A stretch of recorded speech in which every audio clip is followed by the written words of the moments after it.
so many topics that we have to talk about. You and I are going to be talking about Mr. Modi. We're going to be talking about Mr. Putin. I'm going to ask you about Mr. Fitzo's comments. I'm going to ask you about Turkey's involvement, wanting to be a part of this organization. Obviously, Mr. Modi is going to be a part of this. But I want to start with something which, I would be remiss if we didn't start the conversation with what I saw today. It was hard to take my eyes off of the screen. 大家好，我是老吴。今天给大家分享的是美国资深记者里克·桑切斯和高志凯教授的一段对话。桑切斯有超过30多年的媒体工作经验，曾在 CNN、福克斯新闻等西方主流媒体担任记者和主播。他以职业不讳和独立视角著称，尤其关注那些被主流媒体忽视的议题。在 CNN 期间，桑切斯因为在节目中发表了关于犹太人在美国媒体行业影响力的言论，被认为具有冒犯性，导致 CNN 最终终止了与他的合作。这也成为他职业生涯的转折点。之后，桑切斯更加强调独立报道和批判性思维。他认为西方媒体对中国的报道存在着很多偏见，常常忽视中国的积极表现。好，接下来我们就进入这场精彩的对话。Gene, can you play some of these pictures of this victory parade so perhaps Victor and I could have a conversation about it? This was so precise, so beautifully orchestrated. And as I looked into the eyes of the people here, we're seeing weaponry now. And, China, like every other country, wants to show that it's strong. Don't mess with us. Look what we got kind of thing. But even beyond the weaponry, the eyes of the people, the eyes of the performers, the acts, the songs, they were so emotional, so passionate. It didn't seem like they were faking it. It seemed very genuine. Very genuine. What is it? I think in China, as you can see on the faces of these young people, people are proud. We take great pride in China today. We take great pride in Chinese civilization, having a history of more than 5,000 years, if not even longer. We take great pride of China overcoming all the odds and overcoming all the challenges and pulled ourselves out of poverty and achieved one of the highest level of industrialization and modernization and urbanization in modern history. So, if there is no one taking great pride in China's great transformation and great achievements, I'll be shocked. I think we are proud people, and we want to share our pride with the rest of the world.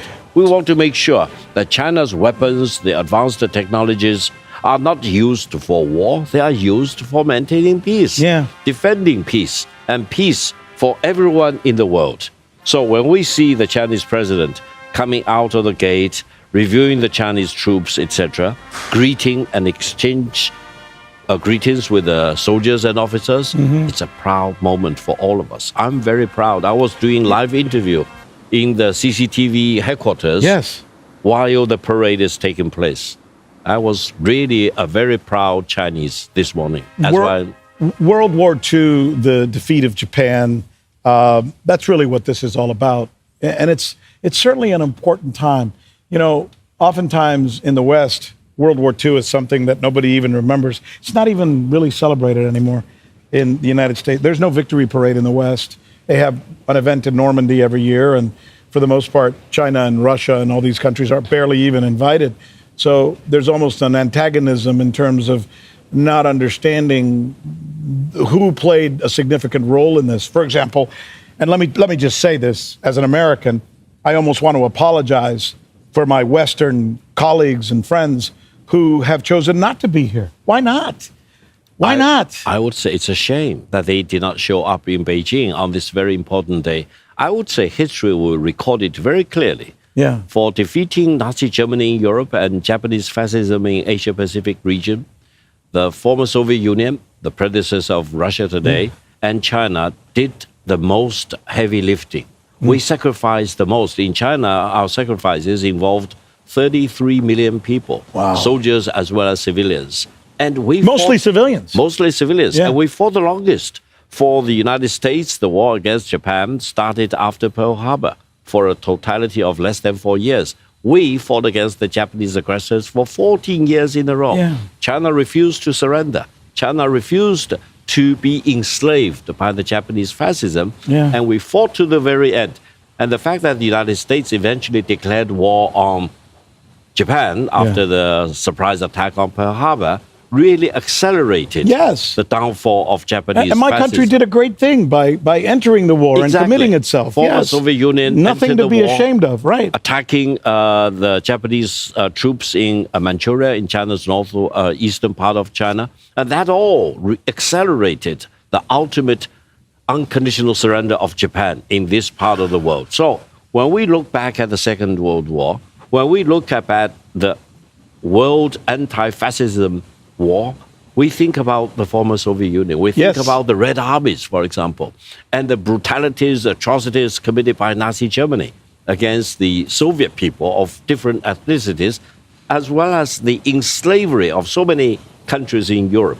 But we focus on the atrocities committed by the Japanese fascists here in our country. And together with the United States, of course, we overcame all the odds and defeated Nazi Germany and fascist Japan. So one would wonder then what would be wrong with together not celebrating this incredible achievement when there was a sense of teamwork between China and Russia and the UK and the countries of Europe and the United States.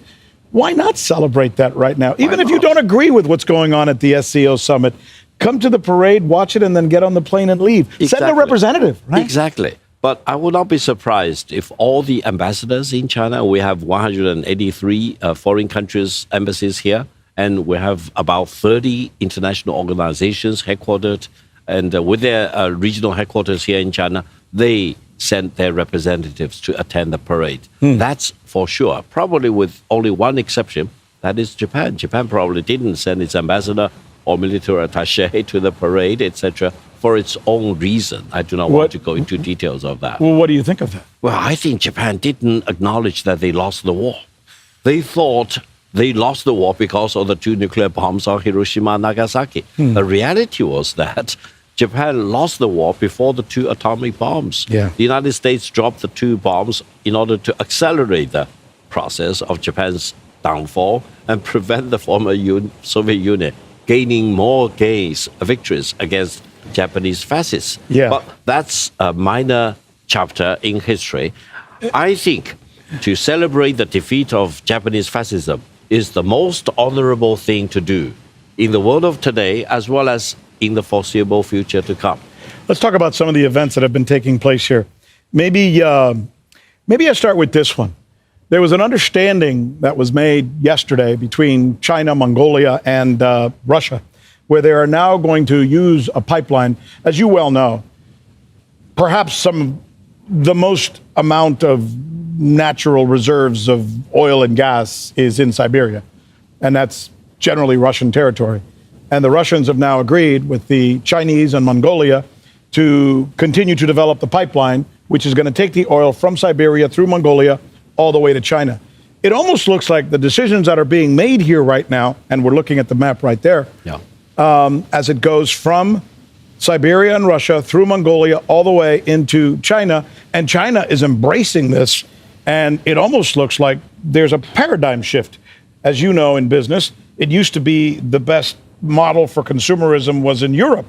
Russia's now saying, you don't want our oil? Fine. We're going to look to the east and do deals with these countries. How significant is that? Well, I would say for Europeans, it is a shame that they give up relatively inexpensive piped gas from Russia in exchange for very expensive liquefied natural gas from the United States, because the cost differential will most likely make European advanced manufacturing out of market, because it will increase their overall cost significantly. So I would appeal on the European countries to use their brain, to use their own judgment to decide. But pardon me for interrupting, but shouldn't their leaders, what you just said is brilliant. And it seems to make all the sense in the world. If you have a manufacturing base that's way down, which it is, and you want to increase it, make sure that they can get their raw goods at a lower price so that they can increase the manufacturing. If you increase the price of their raw goods, it's going to be harder for them to make and sell their products. Exactly. I'm ashamed to see some European leaders say, we no longer want to have But Russian how could gas. they not, Victor, how could they, when they make this decision to not accept Russian oil, they're punishing their own people. Exactly. This is exactly the point. They say we no longer need Russian gas, Russian oil. We can use American oil, American gas. But they fail to tell the European people that piped gas, as a matter of fact, is normally only half of the cost of the liquefied natural gas. In many cases, liquefied natural gas is 3 times, if not 4 times, and in some cases, 5 times or 6 times as expensive as piped gas. That's the truth they fail to tell the European people. They are basically put on such a burden on European economy, European manufacturing for years, if not for decades to come. Yeah. This is really pushing the European economy into kind of a corner Yeah. or even into bankruptcy. And by the way, the hat that you're putting on right now while you're explaining this to us is not the hat of a Chinese communist. It's the hat of an investment banker from Morgan Stanley. I'm an investment banker. I'm a private equity practitioner. I've done many things. I know how to make money in an honorable and decent way and how to avoid putting cost onto your own people. And you admit to it, and you do it proudly. Let me show you something now, because not all of Europe is blind to some of the mistakes from a business standpoint that are being caused there. This week we saw, as a matter of fact, the president of Turkey, Mr. Erdogan, came here. He's actually, you know what he's doing? He's actually asking if his application will be accepted for his country to become a part of SCO, which I found somewhat outlandish that he would say that, because I think by doing so, he's sending a message to his peers and colleagues, you know, in the EU and in the in NATO and around Europe, that the world is shifting, and he recognizes it, even if they don't.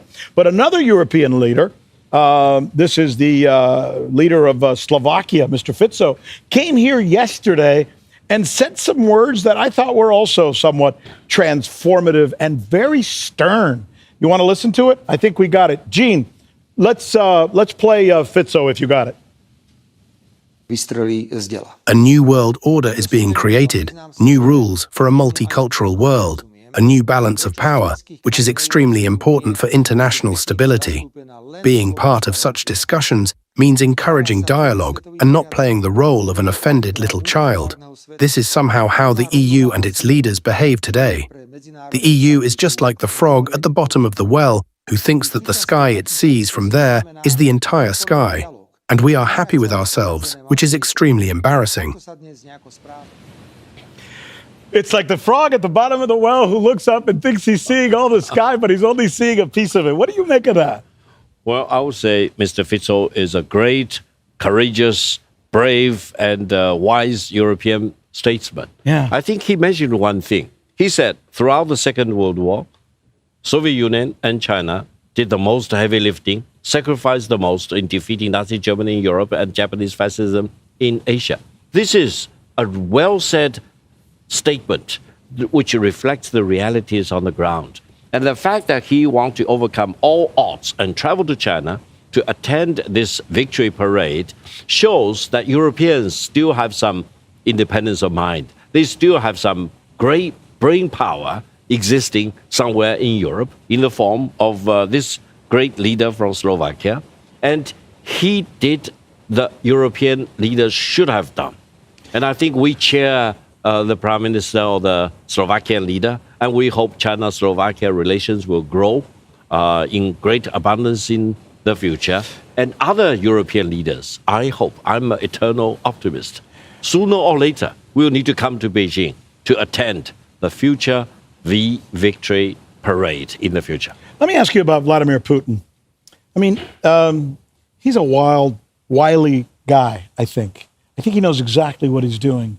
And I think you have to give him some level of credit, whether you are a fan of his or his political chicanery or not. You have to give him credit for really being, he has spearheaded this turn that we're seeing right now, I think, my humble opinion. I think when the Americans and the EU and NATO and the rest of the Western world look to Russia and say, we're going to bury you, We're going to close. We're going to steal your boats. We're going to take your oligarchs' yachts. We're going to freeze your assets. We're going to freeze your money. We're going to take that money and we're going to give it to Ukraine so they can buy more weapons to attack you. We're going to sanction you. We're going to tear. I mean, what didn't they do to this country?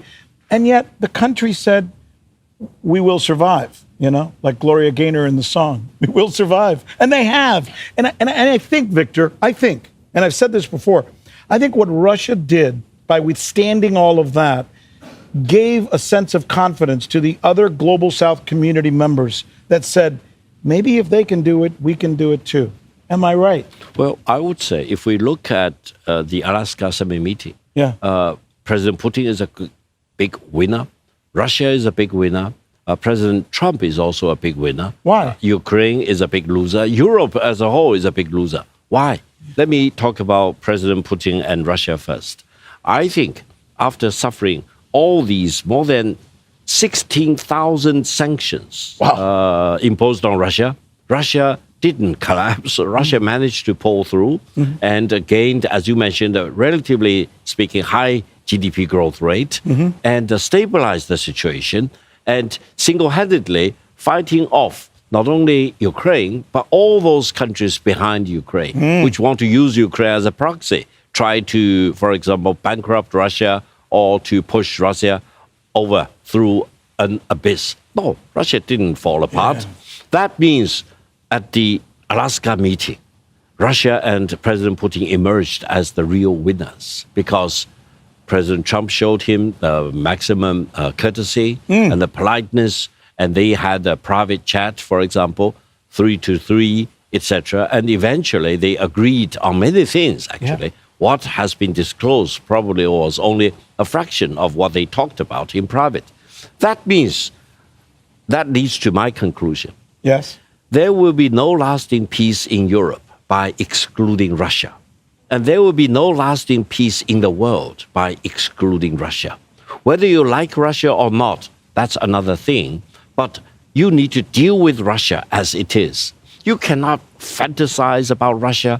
You cannot come up with conspiracy theories about Russia, etc.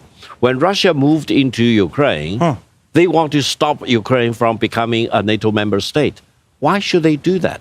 Let me cite the example of your former country. For example, when the Cuban crisis broke out, the former Soviet Union was a sovereign country. Yes. Cuba was a sovereign country. So why should the United States and President Kennedy jump out of the seat crying foul and try to stop the Soviet Union deployment of missiles in Cuba?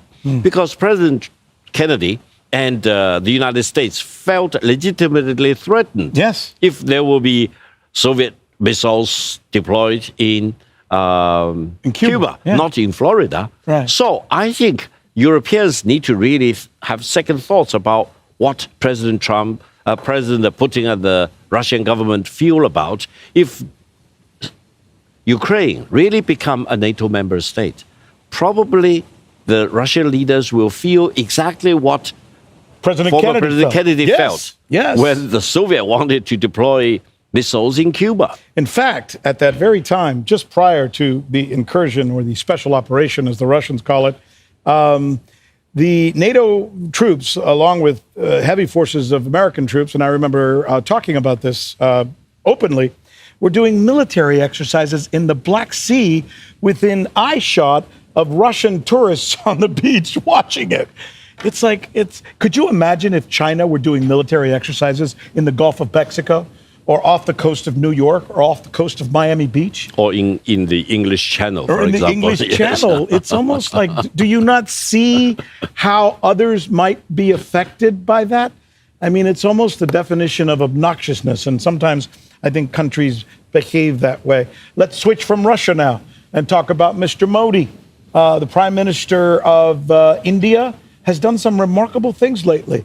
There are reports that Mr. Trump tried to reach out to him 3 or 4 different times post the threat about the 50% tariffs, and Mr. Modi refused to take his calls. Instead, he wanted to be talking to the Mr. Xi, and instead he sent his foreign minister the next day to talk to China. How do you characterize that? Well, I would say Prime Minister Modi was warmly welcomed in Tianjin when he attended the SCO summit it was a great breakthrough in China-Indian relations. I think the way President Trump handled or mishandled India was completely mishandled yeah. or manhandled India was completely a dishonorable thing. He called the Indian economy as a dead economy. No, the Indian economy is not dead. It's very lovely, lively, and it has a great potential. So I think for the United States to reveal its real color, to call India and to deny any respect for India is really one of the worst things I've seen in recent years. Of course, India is a great country, 5,000 years of history. They say 8,000 years of history, and one of them even said 10,000 years of civilization. Yes. They would not bow to President Trump or call him uncle, for example, as some of the European leaders now have become accustomed to call President Trump daddy. And I think in the worst day, I was interviewed by a major Indian television, and I said the right thing about what India should do. They should have all the respect and appreciation and admiration, for example, unlike what President Trump is doing to India. I was hailed as a hero in India. Lots of people say, this guy from China is saying the right thing. That was before Prime Minister Modi's decision to go to Tianjin to attend the SCO summit. I would say between China and India, I've called both of them superpopulations, meaning 2.8 billion people. Exactly. If a country has more than 1 billion people, I will call it a superpopulation. So there are only two superpopulations in the world, India and China. We have tremendous amount of responsibility for our own people, for each other, and for mankind as a whole. So we need to really size up the situation, re-engage with each other, and put the territorial disputes behind us, and really create a momentum where China, India, and all the other members of SCO can work together in great friendship and cooperate to make sure that our future will be brighter and more promising in the future. You and I both share something. You, of course, much more sophisticated than I, but we both have some experience on Wall Street. You were an investment banker with Morgan Stanley. I helped to take and found a publicly traded company in the United States. So as I'm looking at this scenario that we see right now between India and China, I'm thinking that from an investment standpoint, the biggest damage they can do to the West is not necessarily through weapons or any of these things that we saw in this parade. It would be through affecting the U.S. currency. It would be by changing or altering or maybe even showing a lack of respect for the U.S. banking system, et cetera, and creating its own alternative for the future. Do you think that's the plan? Can they pull it off? Well, if you keep your ear very close to what the SCO members have been talking about, lots of different proposals. Some saying come up with a SCO currency. Yeah. Some come up with a settlement or payment system suitable for SCO, etc. China has been more cautious. China always wants to do everything, every vetting, every investigation beforehand, exhausting all the possibilities before they take anything very dramatic or drastic, for example. So I think there is a balancing process within SCO, because SCO is completely on a consensus basis. But I think the fact that SCO wants to set up this SCO development bank is a right step in the right direction. Why? Because once you have a development bank, if you want to do something related to the currency or the payment system or settlement system, it will be much easier. And this will pave the way to future more explorations and experiments about many other things involving the financial restructuring. But explain that better to me. I don't understand. Because as I see it, a development bank is just a fund that would allow others to be able to tap into that fund so that they can develop their countries, their infrastructure, et cetera. Wouldn't you need to go further? Because with that development fund, they're still using the SWIFT banking system. They're still using the U.S. dollar. How do you get from going beyond a development bank to something which is more significant? First of all, purely from my perspective, yes, using the dollar is not a problem. Using the SWIFT system is not a problem. The problem is that if the United States wants to weaponize the dollar, or if they want to weaponize the SWIFT system, and they have, they have. That creates a problem. They did this against Russia. They may do this against China. They may do this against India. They may do this against Brazil. Holy cow, this is very dangerous. That means you, by taking this very risky step, destroying your own trustworthiness, destroy your own reliability. That forces other countries, your counterparties, to be creative, to really go to the edge of the envelope and try to come up with something alternative. So I would say, if SCO as a whole try to come up with something other than the dollar, it's not because they want to do that. It's because they were forced by Washington to do that.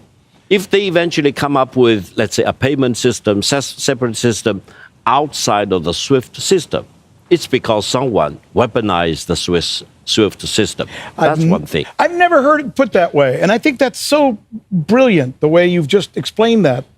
Because what you've just said to our audience, the millions of people who are going to be watching or are watching this conversation, and we're so glad that you're there, is there's nothing wrong with the SWIFT system. There's nothing wrong with the dollar. No. There's nothing wrong with what the United States and the West has put in place. It's only when you abuse it that it loses its credibility, and then it becomes to come into question. Well said. Well said. I'm a student. It's like you're my professor. You're my teacher. I want to go to your class. This is so fascinating.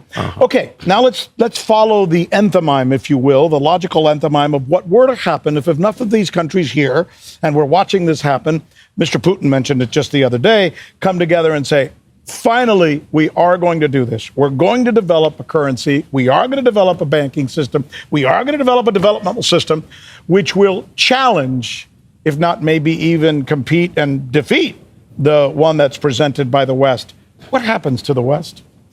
Well, let me use the United States as an example. You know, ever since April the 2nd, which President Trump called a liberation day, I really do not know liberation from what. He launched the largest scale tariff war against the rest of the world. But he completely forgets one thing. Yes. That is, for the United States to have a dominant dollar and to have the United States suffering a trade deficit, this is both conditional to each other. If you want to have a dominant dollar, then by logic, you need to run into a trade deficit. Now, President Trump wants to reverse it.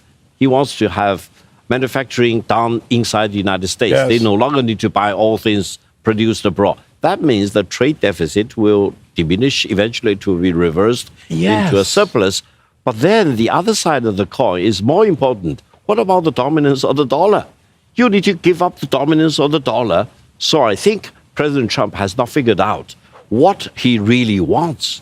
He wants to have shoemaking manufacturing job back to the United States, toy making back to the United States, or he really wants, as I used to be educated and trained for in the Morgan Stanley style, always see the jugular, always see the prime of the prime. That is the financials, the investment banking, the private equity, and now the stability dollars, for example. So I think President Trump is contradicting himself.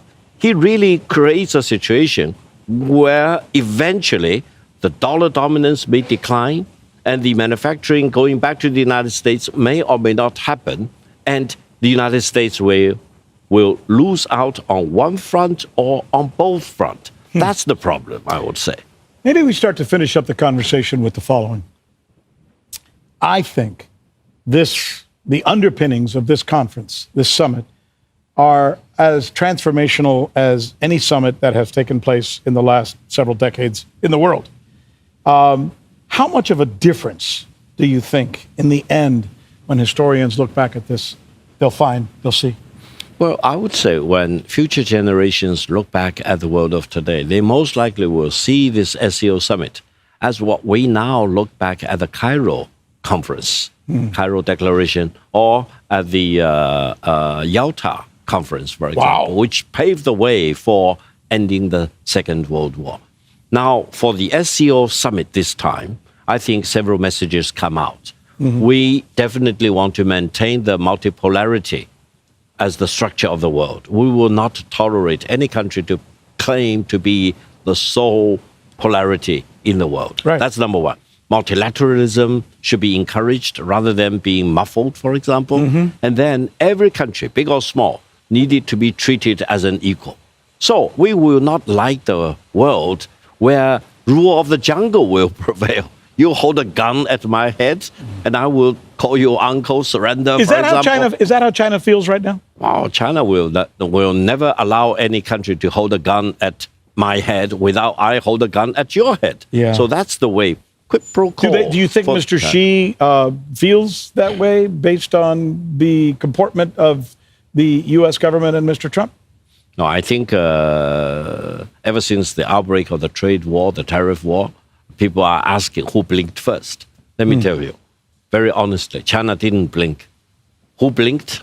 You know the answer. I do not want to name that great gentleman. I do not want to name that great country, but China didn't blink. China stood very firm, tit for tat. If you want to increase tariff to 145%, China increased the tariff up to 125%. Tit for tat. But this is the common theme here. Think about it, Victor. Russia didn't blink. China didn't blink.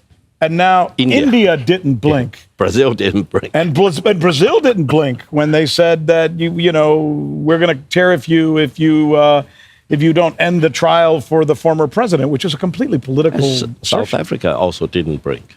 South Africa. Wow. So all these are founding members, or the first batch of members of the SCO organization. It's the no blink society. No blinks.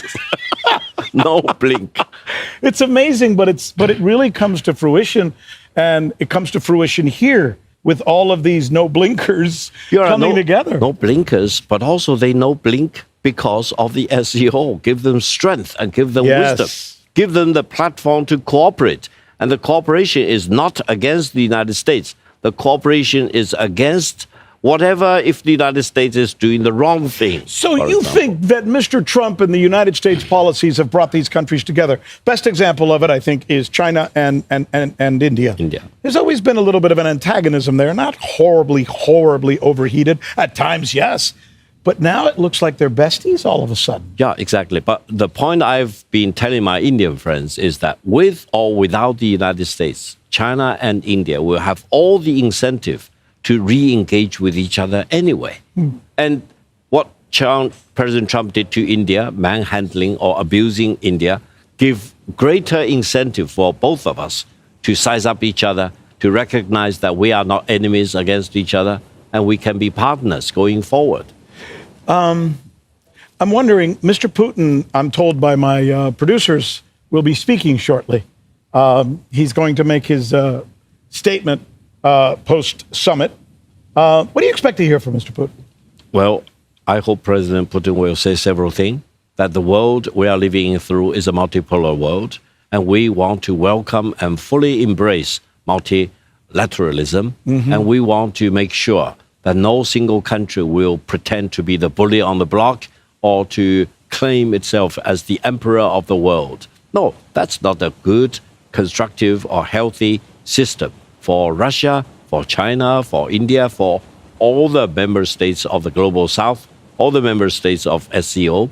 And we want to have a more normal and more constructive and more friendly, more respectful and more decent world order. So what you're talking about is breaking the hegemony. And to break the hegemony needs to accept the fact that it's been broken. I don't think the U.S. is in a position, at least right now, to want to give that up. How long will they try and hold on to this power? Well, if you listen to Elon Musk and believe in what he said, Elon Musk kept saying by the middle of this century, the size of the Chinese economy will be double the size of the United States. So that may or may not happen that early or that sooner, but it's going in that direction. Sure is. So I hope the United States will realize to treat China as an enemy is not in the fundamental interests of the American people.